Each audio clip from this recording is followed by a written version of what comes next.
Hey guys, what is up? Alex here again for Overdrive Reviews. Today we are checking out the 2021 Mitsubishi Outlander Sport. It's a subcompact crossover SUV. Mitsubishi sells about 30,000 to 35,000 units of these every year in America, and for good reason. They're a nice value for what they are. They're not terribly expensive. New for 2021, Mitsubishi has tried to amp up what this thing comes standard with safety-wise. So now things like forward collision mitigation, lane keep assist, blind spot monitoring, a lot of those things are now standard across all four different trim levels of the Outlander Sport. It starts with the ES, it goes to the LE, then the SE, and then up here to the GT. The Outlander Sport starts around $24,000 for the ES, which is the base model. The GT, the one that we're in today, starts around $28,000. So today we'll give you an overview of this GT, how it drives, what it feels like out on the road, how it performs, does its engine match up to the Sport name, and we'll also give you a tour of the inside here and what it's like quality-wise, what it's like material-wise. Does it stack up against the competition? Before we get going, though, please subscribe to the channel below here on Overdrive Reviews. We appreciate all the support so far. I think it's time to get adventuring in this Outlander Sport. Let's get going. So I gotta admit, I do like the front of this 2021 Outlander Sport. It remains pretty much unchanged from the previous model here, but it does look handsome. And I do love this kind of like checkerboard domino type of thing right here with the fog lights. There are LED lights all around, high beams, low beams, fog lights, daytime running lights. Really nice look actually when it's dark out. Take a look at this. Whenever it's cloudier and darker out, these lights do a really nice job. They look more aggressive and more luxurious than maybe the rest of the car looks. I also don't mind the front of this either. As far as the grille, it's definitely kind of almost a pointed shape. It's almost reminiscent to me of like the 2010, 2011 Acura RDX. It came to that nice like shield-like point. I don't mind the front of this at all. A nice big emblem up front. The grille and everything is kind of cheaper plastic. It's really kind of, it pushes and moves whenever you touch it and creaks a little teeny bit. I don't mind the look of it. The chrome is not real, but it does have a nice, more upscale look to it. But overall, a really kind of handsome look for the front of this vehicle. Again, the nice automatic high beams come standard as well for 2021, along with those other safety features. Mitsubishi did a nice job keeping the styling of this aggressive, and at least the styling itself is competitive. So under the hood of the 2021 Mitsubishi Outlander Sport, you've got two engine options, a 2.0 liter and a 2.4 liter. This engine here is the 2.4 liter, pumping out 168 horsepower. This only is available on the GT trim level. The ES, the SE, and the LE come with the 2.0 liter with 148 horsepower. Now, with a lesser powerful engine, you would assume that fuel economy also follows suit, and you would be right for at least the Outlander Sport. On the 2.0 liter, fuel economy is rated about 24 city, 30 highway, with a combined of like 26, 27. If you opt for the more powerful 2.4 liter with 168 horsepower, that drops about 1 mile per gallon across the board to about 23 city, 29 highway. I will tell you that the car runs just fine on regular unleaded fuel. You don't need premium like you do with some of the European counterparts or an engine that has turbo. But I got to tell you something too, that this thing is about 0 to 60, this 2.4 liter, 0 to 60 about 8 seconds. I can only imagine what the 2.0 liter is like. It's got to be a real dog. I've not driven one and kind of tested the acceleration, but this 2.4 liter is okay. Not overly impressive, whiny, noisy, clunky, unrefined. One more thing about the engine, I would really love for there to be some kind of turbo option. I mean, every car these days is doing the 4-cylinder turbo engine. Mitsubishi only offers 4-cylinder engines in this Outlander Sport. Why not make it turbo? So the handsome styling, in my opinion, actually continues for the side of the Outlander Sport. Again, it's a subcompact. I mean, look at this thing. It's not very big at all. I think it's like 171 inches long or something like that. It's not terribly big at all. When you upgrade to the GT trim level, you get things like, you know, chrome accents here. On the lower models, this is just a big plastic piece right there.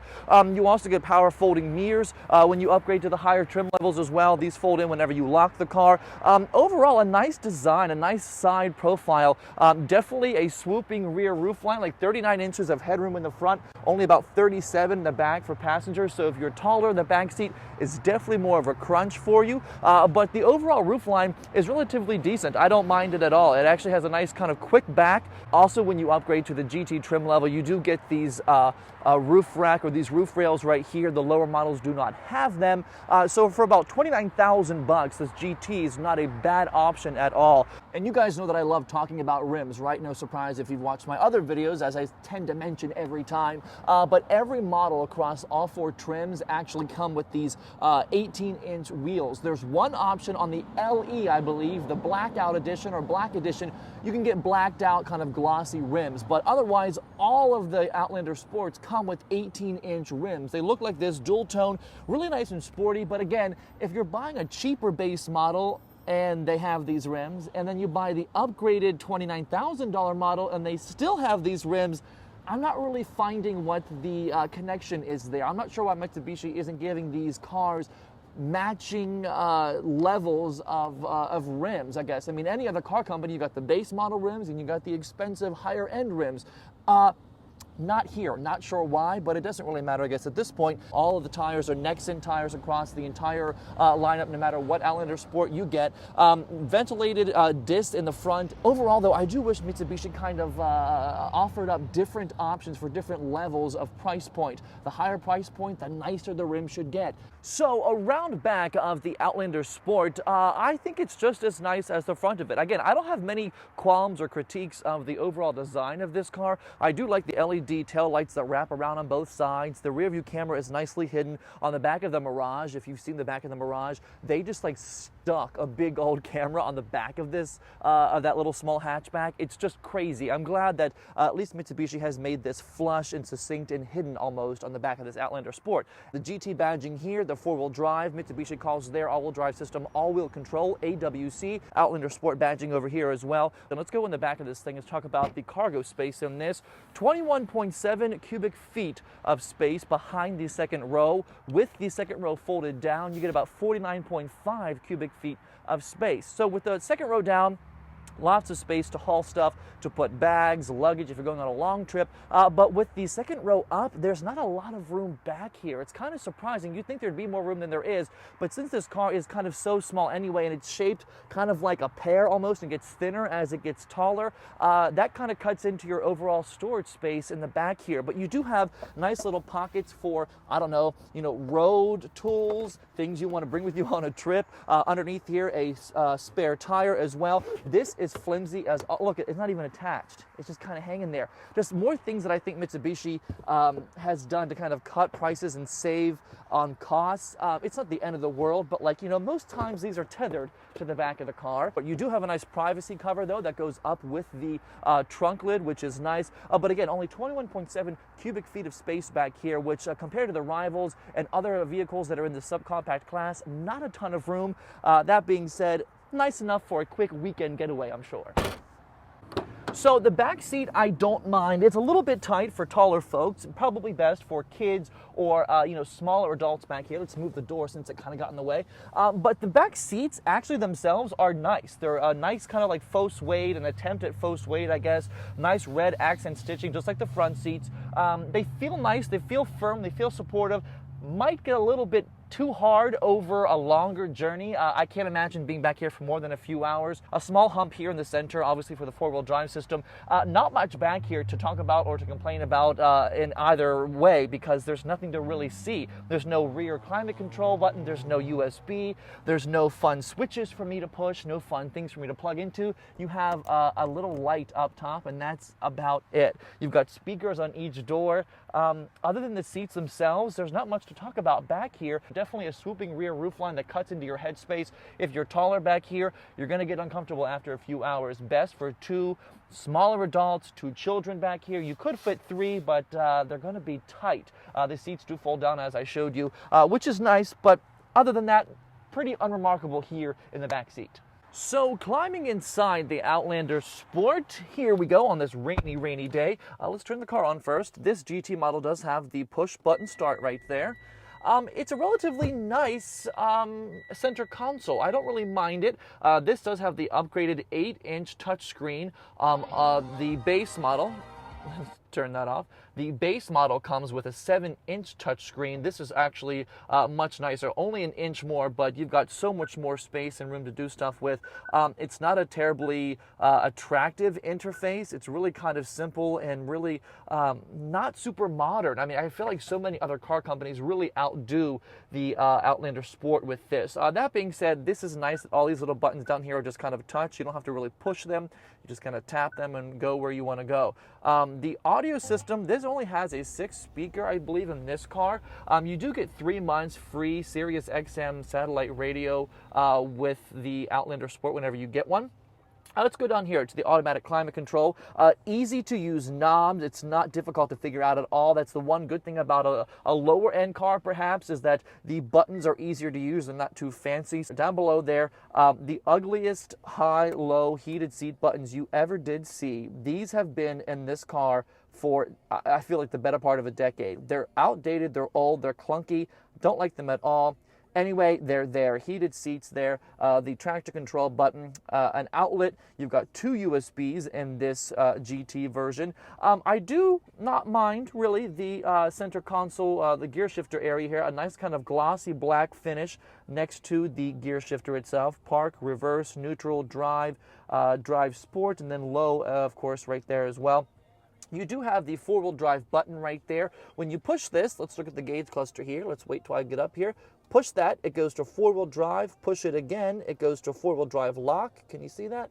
Let's push this here so the lighting gets a little bit better. There you go. 4-wheel drive lock, and then off again, it goes back to 2-wheel drive. So you can configure this as you're driving, while you're sitting, getting ready to go. The 4-wheel drive auto, 4-wheel drive lock does not turn this thing into an off-road beast or a Jeep of any kind by any means, but it does give you better traction and control whenever you are stuck maybe in some inclement weather. Let's move on to the center here by the cup holders, nice cup holders.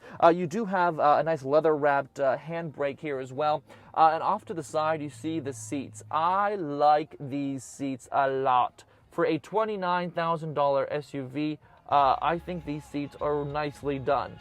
There's not a full-on leather option in this car at all, which is odd, but you know, it is what it is. I don't mind these little suede inserts or faux suede inserts, whatever you want to call them.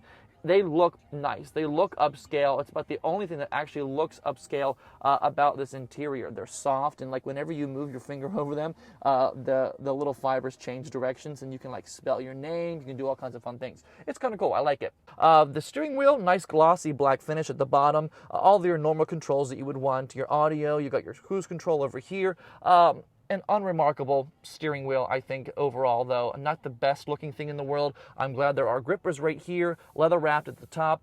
It feels nice. It feels tough. It feels sturdy. It doesn't leave you wanting more. It's not too small, not too big. Your stalk over here, you've got your automatic high beams, fog lights, all your different lighting options. Let's get to this gauge cluster, though, because the old Alex Peterson is not a fan of this. I think these gauge clusters, they look like something made on like Microsoft Office 98 or Microsoft Paint from 20 years ago. They're the most generic font ever. They're lit in basic white. They don't look stylized, nice. They're not italic. They're just basic. Hey, what font and what design is the cheapest? Let's throw it in there. Not a fan of these hooded gauge clusters at all, but they're large, they're visible, you can see them, they're not hard to read, they're simple, so that's a plus. In the center here, all kinds of different things you would want to, I guess, talk about and change through. I'm not really sure why the button for it, though, is way over here. Look at that. That's the info button. And that, so like when you're driving, it's not in the best place if you're going to be, you know, perusing through this and everything as you're moving. But I don't know. It's not my favorite design. And look at that. I mean, it looks kind of chintzy, doesn't it? At the top there, you'll see the lane departure warning, the blind spot monitoring system. Those buttons are down here. Check these out. These remind me of those little like chocolates you get in some of those candy boxes. They're long and shaped like a nougat. And they're just clunky. I just don't care for them. They look like something that was designed in 1995, and they kept them. Lane departure warning, frontal crash mitigation, blind spot monitoring. The side over here with the window switches, again, the word of the day is unremarkable, so let's continue on with it. You've only got one window that is actually auto up and down. The other ones are, you got to hold your finger there for them to keep moving. But you got your window switches, you got your lock button, a nice handle. I mean, the door actually does sound nice. Yeah, it sounds nice. My camera went out of focus, but there it is. Yeah, it actually doesn't sound as tinny as you think it might, but it sounds decent. Over here, let's continue on with this door panel. A nice touch point here for your arm to rest on. It actually feels really nice. It's squishy. It's kind of, it's not real leather, but it feels nice. It looks nice. It feels nice. But overall, the cockpit, not the most exciting place you'll ever be. Not all that inspiring. The sun visors do have nice mirrors built in with lights. You know, I'm crazy about these. People make fun of me on here for my love of having, you know, these mirrors and these lights. Both sides do have it, which is great. That way both of you can look pretty on your way to your destination. And these actually feel really nice too. I'm not sure if these slide. Let's see if these slide. Oh, they do not. So, you know, if your sun is right here, yeah, it's going to be hitting your face because these don't slide. I don't know why car companies don't do that across the board. Does this one slide? Let's see. Nope, it doesn't either. Ah, darn. Oh well. But I do want to talk about one more thing. The dash here up front, it is one big piece of plastic that does what? Leaves fingerprints. It's one of those things where, like, if your hand is even somewhat dirty, look that. You can just see, like, my hand oils are just left behind there. And they do dissipate and kind of disappear, but they're still there if you're at the right angle. I don't like it at all. This cheap kind of black plastic is tough to keep scuffs off of. Wow, try saying that 5 times fast. But, like, you know, when you're trying to get out of a car, your foot inevitably hits, you know, the rocker panel area, the speaker area, or something like that. And so the scuffs abound in this car if you're not careful. I do like the glossy black wraparound finish here around the center console. That's really nice. But the black plastic, I'm just not a big fan of. But, you know, saves cost, and that's exactly what you're in, a more affordable kind of SUV. The backup camera actually is really nice. It's kind of a fish-eye, fishbowl type of view all the time. It's really decent, nice quality. I've been in like Cadillacs that have horrendously pixelated cameras and screens, so this actually is a pretty nice job. Some kudos though for the front of the car here. It is a comfortable place to be. It's just not overly aesthetically pleasing, I guess you could call it. The center console here, the center armrest, does go down rather deep. Look how deep that goes, which is nice because there's not too many storage places in this SUV for you to put all your stuff. This is pretty much it. You've got maybe a cup holder on either side, but look how shallow these are. They're not very big, and so you can't keep much over there. I mean, I keep napkins and all kinds of crazy things in my car. You know, if you're going to be driving one of these things, you're not expecting a Mercedes, but you do expect an updated interior. Mitsubishi has a lot to do to keep up with the competitors. They're just better made, better quality. They're more aesthetically pleasing. This is just really kind of bland and almost bargain basement. I hate to use that term, but it does feel that way. Now that we've given you kind of a tour and a thought of what we think on the inside of this thing, let's get it out on the road. All right, so out here on the road, I got to be honest with you, it's not an exciting drive really at all. The engine is there, you can hear it, which isn't really a good thing in this case because it sounds unrefined and not terribly well built. It's an older engine style, an older model engine that's been in these things for a while. This GT has 168 horsepower, as I said before, 0 to 60 in like 8 seconds or something. It's not fast at all. So I would say, to answer my question from the beginning of the video, does the engine in the Sport name, the Outlander Sport name, does it match up? I'd say probably not so much. That being said, the engine does perform well for what it is. It kind of simulates faster acceleration with the continuously variable transmission than it's actually giving you. It sounds faster than it actually is. If you're paying attention to just the revving and just the shifting of the car, it sounds quicker than it's actually moving you down the road. I'm not sure if that makes any sense, but if you've driven one of these, you kind of get maybe what I'm talking about. Around corners, I'm noticing definitely some body roll. It's not enough to make it like unstable or, you know, feel like I'm going to run off the road, but there's definitely some body roll that I'm not a huge fan of. The brakes do seem to firm up also once you kind of get the car up and moving, and the pedal is more responsive as the car warms up and the brakes warm up. You can definitely tell there's not a ton of quality padding in the doors and in the surrounding parts of this car, because it's relatively noisy at lower speeds. Even going like 30 miles an hour, you hear cars pulling up next to you, or maybe a truck passing in the opposing lane or something. Maybe a sound you wouldn't hear in another car. The steering wheel feels nice. It's responsive. I mean, the car, this one has the all-wheel control, remember. Rather responsive with where you point the steering wheel, where you tell the car to go. It feels nice. Some feedback on the roads. It's not the most comfortable drive as far as going over imperfections or hitting potholes or something like that. But driving out on the open road like this, I'm at a stoplight right now, but as we get going here, you can hear the engine. Yeah, and it has some pep, it has some pick up and go, but it doesn't sound all that nice. It's noisy, it's whiny, it's noisy, and obviously with no turbo engine, there's no turbo lag, but there is just lag in general. One thing that I am a fan of, that there's no automatic start-stop at stoplights. So when you come to a stop, all the cars now have that, fuel-saving option to the engine shuts off when you're at a stop. I hate that. I'm sure people are going to hate that I hate that, but I think it's such a nuisance, and you can never actually turn it off permanently in a car. All right, here we go. We're going on some back roads now. Let's put her in sport.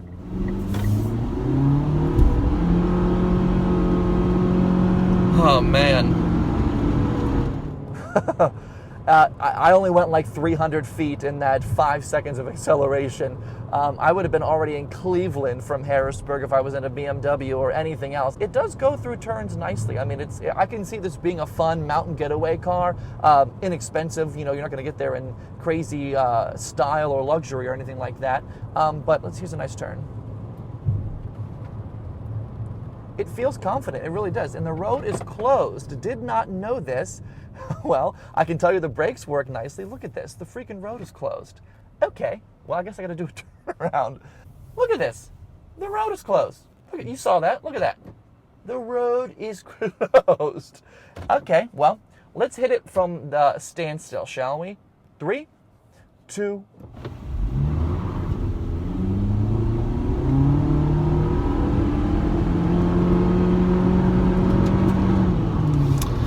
man, oh man.